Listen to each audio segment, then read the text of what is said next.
Hi everybody, this week on Alvarez TV we're looking at the amazing brand of guitars Collings. We have this wonderful D1 T here, beautiful Dreadnought. Doing a little compare and discussing the differences in sound with our DYM 60HD. And also into the mix we're going to throw a new prototype Alvarez Masterworks and see how they all sound together.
You always have to have the last note. We've started resolving. We did resolve. We've started resolve's coming more back into our lives. I think we forced it out of our lives for a while. Was it since you had that resolve therapy? Since the therapy, it's coming back. I can now end on the same chord as I started. Doing well. It's circular closure. That's what it's about. That was a circle. Sorry about that. Hello, everybody. Hi everyone. Welcome back to the show. How are you doing? Doing well, mate. Something here. Unusual for us. We've got a beautiful guitar, stunning, lovely instrument, which is new for us because we don't often have other guitars on the show. We thought, why not? But if we were going to bring any guitar onto the show, bring a brilliant guitar on the show. It has to be said. It is a thing of beauty. So we've got a Collings D1 T here, which, as Collings say, is their take on a sort of a pre-war classic vintage sound. It's voiced differently to their standard series. I think more emphasis on strong, warm trebles and low mids. I think everything's sort of hand voiced during the build. It's made of the same wood, which is good as our DYM 60HD. Yes, which is an Adirondack top and the, of course, the Honduran mahogany. Honduran mahogany. So ours is old growth. I'm not sure what Collings is. It doesn't say it's old growth. It might be more modern. I have no idea, but it certainly looks quite different. I think they've got a toner on the top. That's why ours looks like super creamy. And it's a different finish though. It's a nitro or something, isn't it? It's a nitro finish. Yeah. And they do a brilliant nitro finish. I've got to say. I think you'll hear me compliment this company a lot. I love Collings. You know, of all the, let's say, factory-made guitars, although it's a small one, I just think they do everything beautifully. You know, I think their accuracy and detail and like real attention to detail and that culture that Bill Collings kind of created. So there's a bit of an interesting story about Bill Collings, though. He didn't start off building guitars, right? Well, I don't know Bill. I never met him, unfortunately. So what I'm saying, you know, is what I've read. But you know, he's very much an engineer. I believe he was worked in the sort of oil fields in the 70s, and he was building guitars on the side. All right, so just for fun. For fun. And the interesting thing is, I think it was the mid-70s I read, he met Lyle Lovett. When Lyle Lovett was like a student. And Lyle Lovett apparently interviewed Bill for Texas Monthly magazine or something and bought Bill's 29th guitar. Obviously must have been friends all their lives, and Lyle's still very much a Collings endorsee and became a huge star. And Bill went on to make more guitars, and then I believe he opened a shop. I think he joined a couple of luthiers to begin with, and then he opened his own shop in early or mid-80s. This is in Austin. He started in Houston, then he moved to Austin, and they are still in Austin, Texas. Right. And I think George Gruen, of the famous Gruen guitars in Nashville, commissioned him to make like 25 guitars in the 80s. I think that from then, I don't know if that was the impetus to set up his own shop or whatever, but I know that happened. And he's just become a wonderful character in the industry, really. He became sort of really well liked, and I think he, I love all sort of great guitar makers, and I adore Martin and Martin's history, but there's something about Collings, like their quality of build is just so dialed in. Yeah. Really is. And you can tell, when we pick this thing up, it's so amazingly built. It sounds great. But we thought it'd be cool. One thing we didn't want to do is say, oh, this is better than this, or this is. I think at this level of guitar, it's up to you then. Yeah. They're both great guitars. In fact, that's a wonderful guitar. This is a prototype Masterworks, which we took up to Glasgow. But at this level, and all around that, and there's so much thought and love into these instruments. I think you pick them up, you immediately, when you know guitars well, you start looking for finer elements of them that suit your playing. These, although made from the same materials, are very different instruments. I mean, really different. They are. And they sound totally different, they behave totally different, they respond very different. This is definitely voiced to have very clear, warm trebles, as they say, and those sort of strong low mids. And I've said this before, you can hear this resonating when I talk. That mahogany, right? Obviously, we all know mahogany is strong mids, and the projection is more focused. And I don't know why this is. Our DYM 60HD almost behaves heading towards rosewood. It's got that mahogany warmth, but it's got the spread. Do you think that's down to that it's age, that it's such I honestly don't know. That's all I can think, because all of the mahogany guitars I've played, they don't behave that way. They're more like this, with that really strong focused sound. And this would certainly probably suit some players more than ours. But ours it's just a wider spread, where this is very robust, where it wants to be robust. And I think that, I believe, I don't know the exact, they feel like a similar sort of weight bracing. They're obviously scalloped really differently, but they just respond. And we're going to do some real A and B tests to show you here, but they just respond differently. And all I can think of is that because that mahoghany's been sitting, air drying, naturally curing for 50 years or whatever, and was probably cut down long before that, felled. I think that could be it. I don't know where this mahogany's from. It's Honduran, or it's but how old it is. But they're just different instruments. They do. I mean, for two guitars that are essentially the same size and the same shape.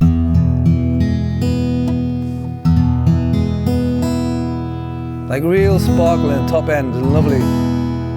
Sounds like a mahogany guitar, but it's just great balance and clarity. So I said to you the other day, we were talking about this, and I said it was a bit of a creeper. It crept up on me. I picked it up and I was like, this is a nice guitar. This feels really good.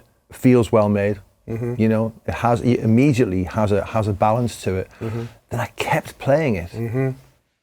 And suddenly I was really aware of its quality. Yeah. It took a while for it to grow on me. That's not 100% true. It didn't grow on me, because I immediately liked it. But after a while, I was like, oh, something about, and I knew that it was going to be a great recording guitar. Well, no doubt. Whether you're strumming it, but then we've done some A/Bs this week, just prior to this show, and Chris had made a remark and said, how come you're not digging in? Are you not digging in as much on the Collings? And that was an interesting thing for me. I wasn't aware that I was doing it. Yeah. But it doesn't make me want to, But this, for some reason, I can hit it a bit harder. It just feels like it's. I just think this is like it lives where it does what it's been designed to do.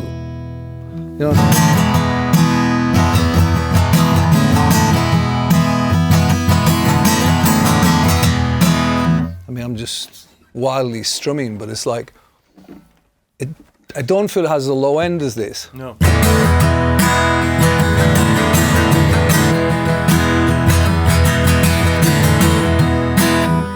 Yeah. And all that low end, but it's got like stronger mids. They're both, I think, for me, both the top ends beautiful. But that is such a round, clear bass for a mahogany guitar. And I could just put that down to the wood, really. I have a feeling that our X is slightly heavier than theirs. This does feel quite lightly built, doesn't it? Yeah, it's very light. I mean, so is this, but and plus that's nitrocellulose, so you're saving some weight there. It does smell good. Smells great. You take our word for that. That is it about smells one thing incredible. But Collings, they smell gorgeous. But it doesn't have that real boom, like dreadnoughty. Yeah. But that has a lot of very consistent sustain. It sustains. This has a lovely sustain to it as well, but that for me that really holds the note. This is more of a percussive sound as well. See, it sounds like bloody rosewood. I know. Almost. It's got that sweep, Is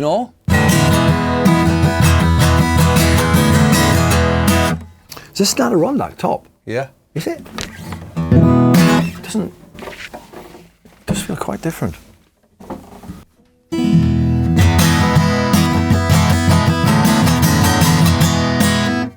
It's great. But I'm not doing it justice. I mean, a fingerstyle and I would imagine a bluegrass player is probably going to go for this. I think our projection's wider. This is narrower, but there's some real strong fundamentals in those low mids that they say. Yeah. My personal preference, even though I adore everything about Collings and the company, for the sort of player I am, which is not great at certain things, that one, I drift off a bit more with this one. There's something about it, maybe I'm being biased as well. Personality-wise, You it's are, got a bit well, more. it's understandable, but I feel the same way as well. Maybe I'm biased too. I cannot say anything negative about that guitar. I think it's an incredibly it's understated. Yeah. It's, you look at it and you go, oh, It's like perfect. It is, it's incredible. It really is incredible.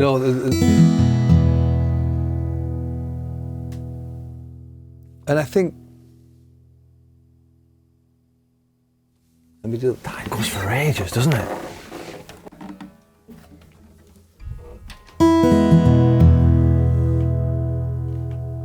See, you're getting overtones. I know those overtones.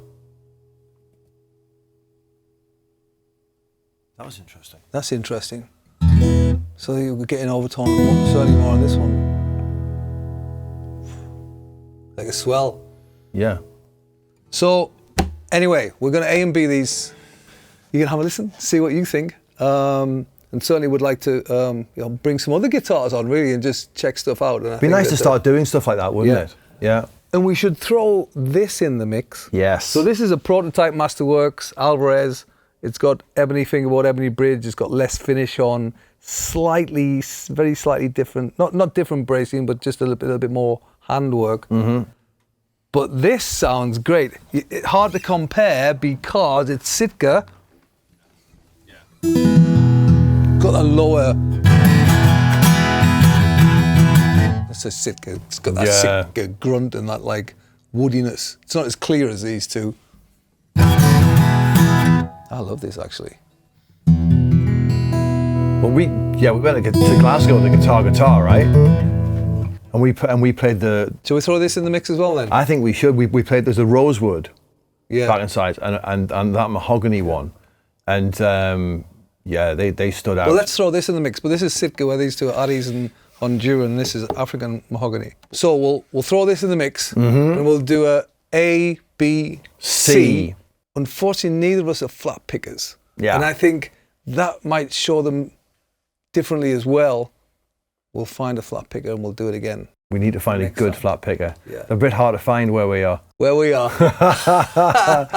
We'll find someone. Yeah. Thanks very much for watching. See you next time. Thanks, everyone. Bye-bye. See you later. So just a little bit of explanation before the ABC. Firstly, I'm playing. Sorry about that. D's on sound because we want to get this really right. And so we're going to compare the DYM60, the Collings D1 T, and the Alvarez Masterworks prototype. We decided to use a large diaphragm mic to try and capture as much spread as possible. Sometimes we use the small diaphragm DPAs, but we thought this would be better, and just one single mic kind of at the body joint and see what happens. So using different mics, as we've found over the last months, is you get radically different results. So bear in mind that we're using this, it's a Slate ML1, which is the flattest large diaphragm D has. But bearing in mind, if you do this or in a wherever environment, you could or will likely get different results using different mics. But this is what our setup's going to be, and we'll dig in, we'll do some strumming and a bit of picking and see where we get to.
Thanks for watching. If you enjoyed this video, click the like button and consider subscribing to our channel.